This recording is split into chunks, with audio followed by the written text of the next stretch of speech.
Together, growing in faith, changing communities. Makatunyiswe uJesu Kristo igama likayisebe nendodana nomoya ocebileyo. Musa wenkosi yethu uJesu Kristo uthando lukaNkulunkulu uyise ubuzalwane ngomoya ocebileyo makube kini nonke. Namhlanje thandwa zami ngifisa sifunde incwadi kaDaniel umprofete sahluko sesithathu ivesi yamashumi 25 kuze kube amashumi 43. Kuleyo mihla uAzariya wathandaza wathi, Nkosi uNkulunkulu wethu, ngenxa yegama lakho ungasideli nya, ungasenzi ize izivumelwane sakho, ungaze wasusa isihawu sakho kithi ngenxa kaAbraham umngane wakho, nangenxa kaIsaka inceku yakho, nangenxa kaIsrayeli umuntu wakho olungileyo, owabathembisa ukuthi uyokwenza inzalo yabo ibe njengezinkanyezi zezulu nangesihlabathi sasogwini lolwandle. Phela thina Nkosi sesiyingcosana kunazo zonke ezinye izizwe. Ngosuku lwanamuhla sifojisiwe kakhulu emehlweni omhlaba wonke ngenxa yezono zethu. Kule mihla akusekho nkosana namuholi namprofete, akusekho nemhlatshelo yokushiswa, nemnikelo yezethulo nokushunqiswa kwempepho. Akusekho ndawo lapho singakwethulela khona izithelo zokuqala ukuze sizuze isihawu sakho.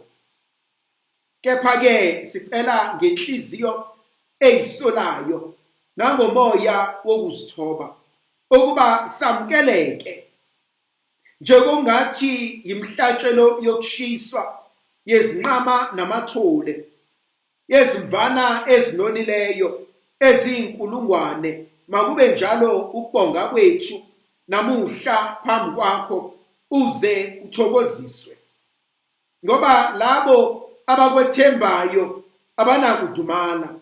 Manje-ke siyakulandela ngenhliziyo yonke, siyakuhlonipha, sicela ukuba uphendulele ubuso bakho ngakithi, ungasidumazi, kodwa-ke usiphathe ngenhliziyo enhle nesihawu esikhulu.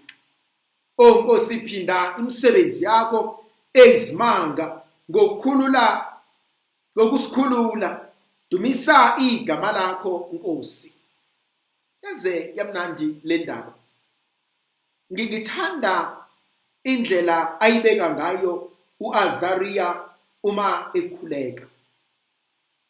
Uthi, Nkosi uNkulunkulu, ngenxa yegama lakho ungavumi sahluleke. Ngenxa yegama lakho ungashiyi endleleni. Yazi thandwa zami, kwesinye isikhathi kuyafika isigaba empilweni yami la ngikhuleka khona lo mkhuleko kaAzariya uNkulunkulu, ngithi, Nkosi, ngenxa yegama lakho. Ngithi abantu mina Nkosi bazohleka wena.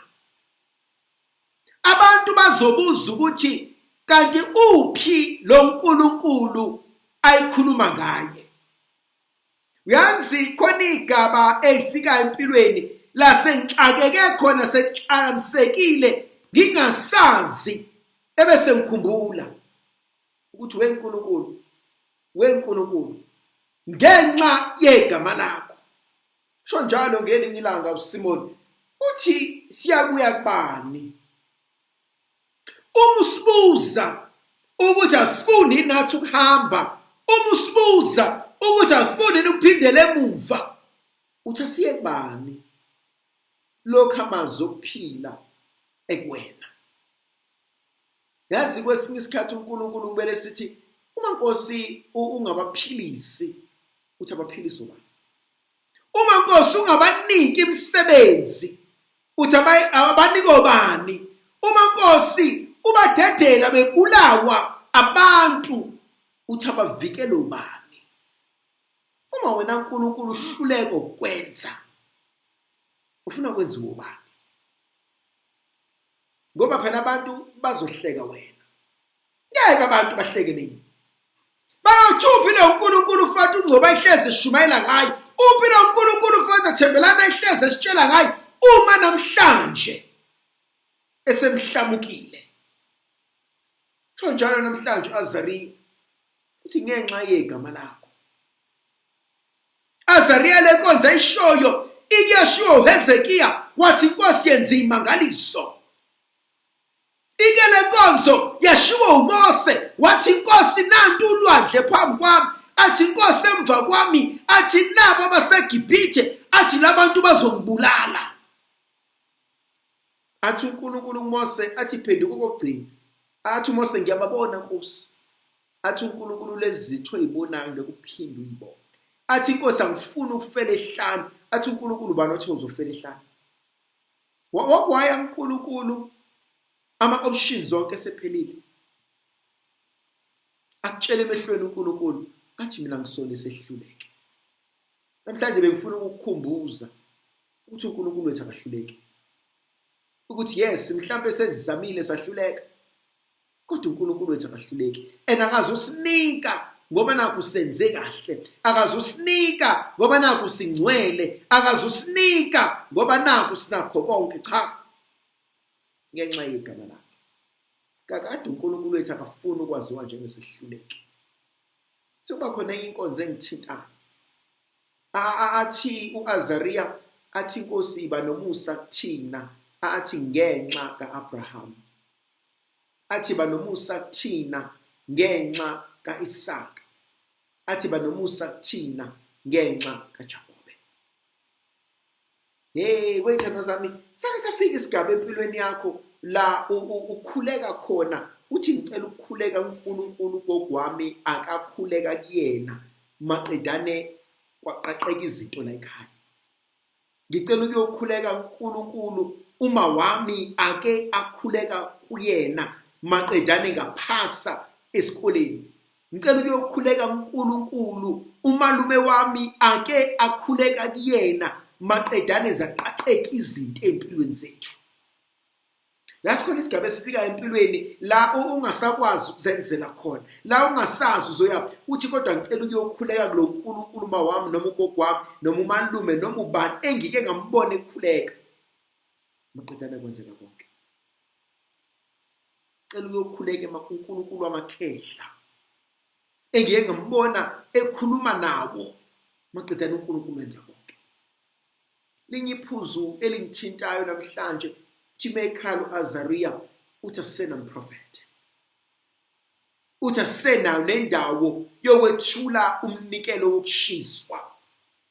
Asena nendawo esibiza ngeyethu. Asena nendawo esikwazi ukuhlanganela kuyona sidumisa igama lakho.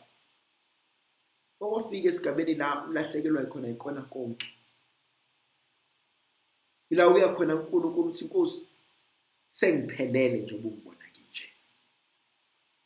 Sengiphelele njengoba ungibona ngiphambi kwakho. Mawungangisizanga ke wena Nkosi uthi ngizosiza wena.